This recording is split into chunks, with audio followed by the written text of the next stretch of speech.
Nicolas Burtin, merci de nous accorder un petit moment. Vous êtes sur ce championnat de France amateur, délégué technique, comme vous avez déjà d'ailleurs œuvré à ce poste sur de nombreux championnats. Alors racontez-nous un petit peu. Effectivement, d'abord j'ai été organisateur du championnat de France sur le centre équestre de Rodez. Et puis après le championnat est parti sur Pompadour puis sur Tartas, où j'ai œuvré comme délégué technique sur le championnat de France de Tartas pendant les 4 années. Et donc cette année je suis venu aussi faire délégué technique sur le championnat à Fontainebleau.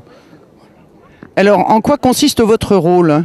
Donc le rôle du délégué technique, c'est d'apporter de la fluidité dans l'organisation et de faire le lien entre les organisateurs et les jurys et de valider les pistes de cross, les pistes de CSO et l'accueil des cavaliers. Voilà. Donc on est un petit peu là pour aider et pour mettre de la fluidité dans toutes les relations entre le jury, les cavaliers et l'organisation. Alors est-ce qu'il y a une différence majeure entre les pistes que vous avez pu gérer à Rodez, Pompadour et Tartas et celles de Fontainebleau ? Techniquement, les pistes sont réglées par le règlement, donc elles sont toutes aux normes du règlement. La grosse particularité cette année, c'est que à Fontainebleau, on a un effectif de 650 cavaliers, ce qui n'était jamais arrivé.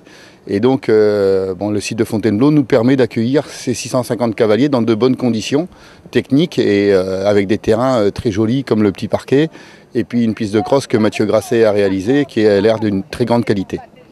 Est-ce que des mesures particulières ont été prises en termes de sécurité sur le cross ?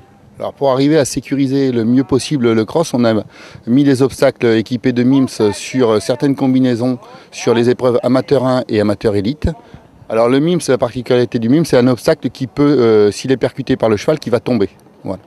Et donc qui permet, qui sécurise un petit peu plus les abords de ces obstacles-là. Après, Mathieu a fait très attention à tout ce qui est abord des obstacles, pieds, fleurissements pour faire sauter les chevaux dans les meilleures conditions. Et puis on a également mis, comme on est sur un championnat de France, des options lentes qui sont pénalisées de 5 points. Ce qui permet à ce que les cavaliers ne vont pas trop vite pour rattraper le temps qu'ils ont perdu après dans ces options lentes. Voilà.